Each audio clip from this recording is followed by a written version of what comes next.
And that was President Obama during a stop in Bangkok yesterday. And while the anointed one finds time to joke about the threat of massive tax hikes and drastic spending cuts, one cannot help but wonder, does the president even want a budget deal? Or is it, just okay with America falling off the so-called fiscal cliff? After all, he hasn't exactly hidden his desire to raise taxes. Here with reaction from Chapwood Investments, Ed Butowsky is with us, and the author and columnist Jedediah Bila. Guys, good to see you. Good to see you. What do you think? Is there a deal in the works? And is it likely because Republicans cave? I think he's going to dig his heels in on this and not budge. He campaigned on this issue. He talked about class warfare. He feels that he has a mandate to do this. And he has basically said, look, I'm willing to compromise as long as you guys have to compromise everything you believe in and I get to stand firm. No, it becomes you do what I want first, and then we'll discuss the other things. And he has also labeled Republicans as obstructionists, so that if you look at recent polling... hostages.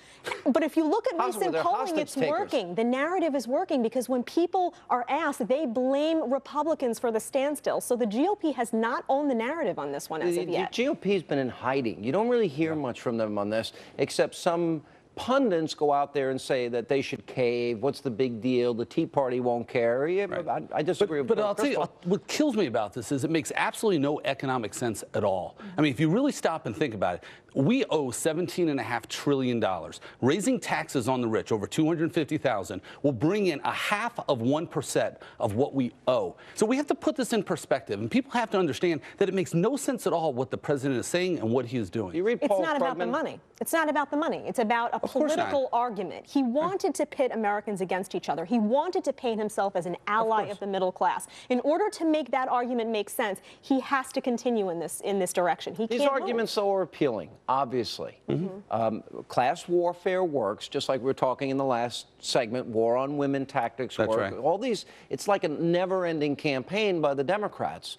So they're at this point where they're going to say, oh, well, I'm only raising on the top 2%, and those Republicans, those evil, miserable SOBs, they're holding the middle class hostage. Yeah, but Sean, I'm ready to sign the bill. I could do Obama's line. But in a way, he's lying to everybody in this country by not being clear on how the economics work. And I don't even know if he knows how the economics work. Were the Republicans pushing back and just telling people, I never got a job from a poor person, ever, in my whole life. And I worked for a lot of people. Started out as a newspaper carrier, and then a dishwasher, and did every job in restaurants and in construction.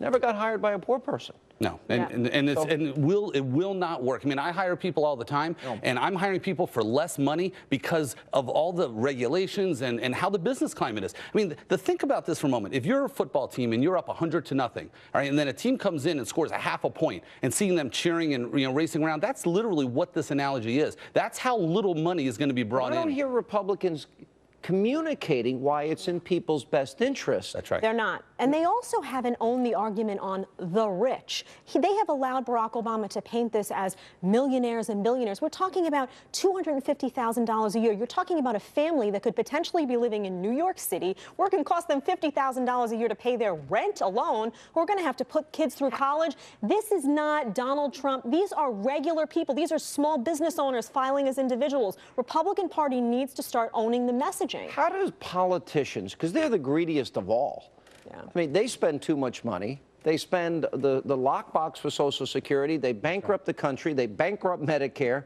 They accumulate power in the process. How come nobody ever focuses on how corrupt they are?